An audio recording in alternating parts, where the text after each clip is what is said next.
Hey, what's up guys? Dr. Kyle Loveless here. Hey, I want to talk to you today about psoriasis and genetics. Is your psoriasis a genetic issue or is it purely a lifestyle issue? This is a big one. It really is. And I've always deterred away from just talking about genetics because I know that there's something called epigenetics, right? That turns your genes on and off based on your lifestyle. And so we know our lifestyle always plays a role in things. But is psoriasis a genetic issue too? And is it such a genetic issue that there's nothing you can do about it? This video today, I'm going to walk you through that and help give you answers if this is something that you're doomed with, you're stuck with for the rest of your life. I know that I felt that way for a long time. I didn't think it was ever going to disappear. I had done what I think are all the right things. I exercised good, I ate good, I had a very clean, non-inflammatory diet. I had done the gluten-free, I had done the dairy-free, I had done the sugar-free. I was pretty much free from anything but healthy meats and vegetables. And I still had psoriasis. And it was like, come on, when is this gonna change? And there were some shifts I made and it finally did change in my lifestyle. And I've talked about that in past videos about doing food allergy testing, about looking at my gut and starting to work on gut healing and things like that. But there's still a genetic part of it. And that's a reality that there's a reason somebody drinks and smokes and does everything wrong and doesn't have psoriasis, whereas you maybe have seemingly done all the right things, or in my position, I was doing all the right things, but I still had psoriasis. And there's something else there. And so there's always that, why is this there? And we want to investigate, we want to find out what's happening in the body, but the genetics play a role. And so the reality is that if you're someone that has psoriasis and even if it's in your family line, then you're probably more susceptible to getting it again. Okay, and so even if you got rid of it right now, I don't have psoriasis anywhere in my body. I haven't had it for over 6 years, and but I'm susceptible to it. If I went backwards and started living a lifestyle I used to live, I started eating the things that I know inflame my body and started destroying my gut. Guess what would come back? The psoriasis would come back, and probably other autoimmune issues would come back as well. So there's absolutely a genetic role in this, but it doesn't mean you have to be a victim of your genes. Okay, but I'm going to talk about genetics and the role it plays. There's something called SNP, or we call them SNPs, but they're polymorphic. It's a single nucleotide polymorphism.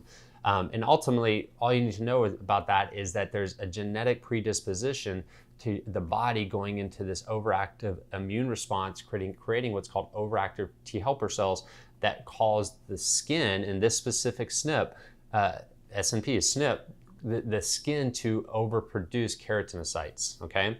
And so what's happening is that it's overproducing the skin cells, and that's where we see that plaque, that kind of overgrowth of skin.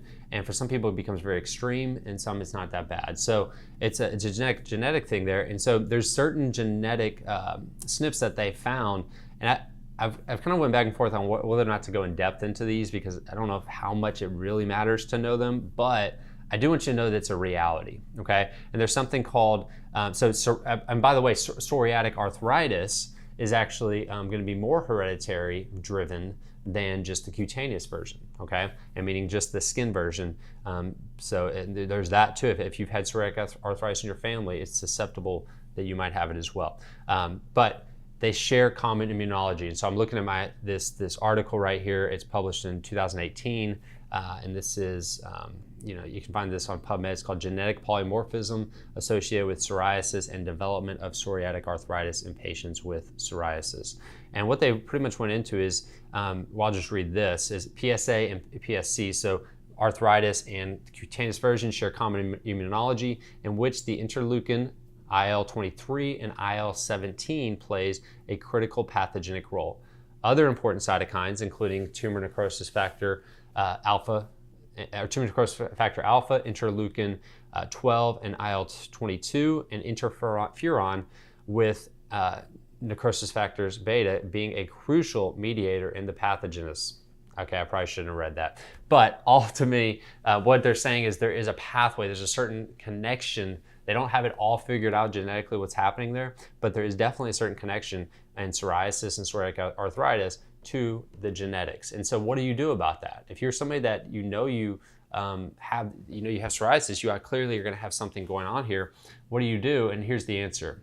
You do everything you can control. We focus on what we can control. If you watch these videos I've done, I've always go back to that. Focus on what you can control. Have faith in God to take care of the rest. Because the reality and the truth is that you can't change your genetics. You can alter the way your body expresses the genetics though, and that's called epigenetics, meaning above your genes, and it can turn your genes on, it can turn them off, and you can give your body things it needs to help support. So in terms of these certain pathways, it's going to create an overactive T cell response.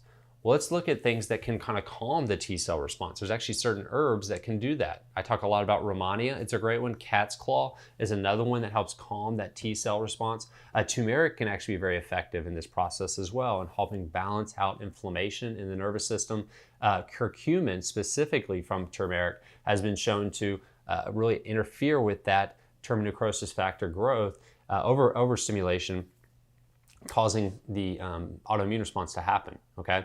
And then we can also say, okay, what foods can I eat that are gonna reduce stress on my body so that I don't have this overactive response, okay? Because I look at nutrition not as something that we do just for nutrients. And I look at it as something not we just do for weight loss or whatnot, or not to gain weight. I look at nutrition as something that's gonna maximize nutrients, absolutely, but at the same time, something that's going to reduce stress on the body. And so looking at a non-inflammatory diet as a core, I just got done releasing the nutrition aspect of the psoriasis program that we put together, the Conquering Psoriasis program. And if you want that, you can go in the links below. But this nutrition process and understanding nutrition, I deep dive into this about how do you actually reduce stress with your diet, but then still enjoy your diet at the same time. It's pretty cool. And so we know that diet plays a big role in that. We also look at other stressors in our lives. How much sleep are we getting? How are we eating? How much exercise are we doing? Or are we doing too much exercise? All these things play a role in lifestyle changes that you can make, right? What's your stress overall, your emotional stress look like in your body? And then what does the environment around you look like? One of the most common comments I'll get is one of two things. Those people on YouTube will say, I followed the eating plan, I followed this, and all my problems, all my psoriasis went away, it's amazing, or it's toned down, it's doing great. Or it's, I followed it and nothing changed. Okay, well, why would nothing change if you followed a really great eating plan that helps reduce stress on your body and helps give you the nutrients and minerals that you need? Well, I'll tell you, because there's some other stressor in there that's interfering with your body's ability to heal. And some of these people, it's been mold. Some of these people, it's been other chemicals. They're around cleaning products. I actually have a patient that came in with psoriasis, and she'd been following all the eating stuff. She'd followed everything that I'd recommended, and it just wasn't getting better. So we finally got on a phone call. We talked one-on-one, and I walked her through that, and we started to investigate deeper, and she cleans houses for a living. So she's around chemicals all the time. We did a stool analysis. We did a Dutch hormone test, and actually showed that she had neuroinflammation on that test, meaning her nerves were chronically inflamed, and we bleached, and it goes back to the fact that she's around bleach all the time. That makes sense.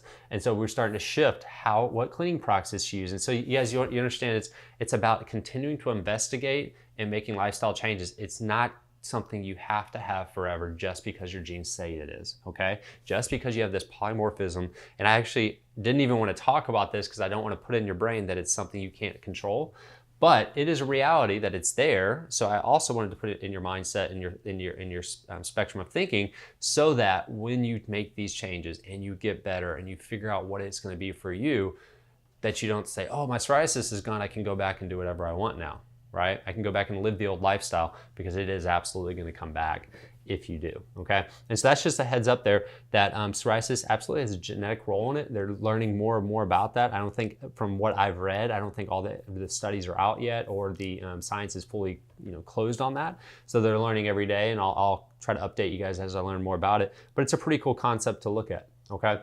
So realize we're focusing on what we can control, not our genetics. If you want to be that person that whines about what your family gave you, you can, but I don't think anybody watching my videos does that. I think that you guys are very educated. I've seen it in the comments. I've seen it when I've talked to you one-on-one, and I know that you get that. So no, it is a possibility that you can have psoriasis, but you can make the changes that'll make that change for you. All right, guys, continue to watch these videos. I want you to become your own health expert. If you haven't done the psoriasis course yet, get it. It's amazing. You're gonna learn a ton from it. I know there's a price tag on it, but it's well above, it's an overvalue that I deliver in that course.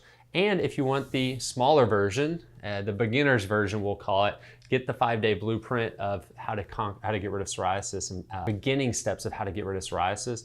We create a blueprint that we're launching that releases an email platform. You get one each day for 5 days, and that's a great starting point if you're someone that's like, I want to try something free first. That's fine. Do that. All right, you guys have an awesome day. We'll talk to you next time.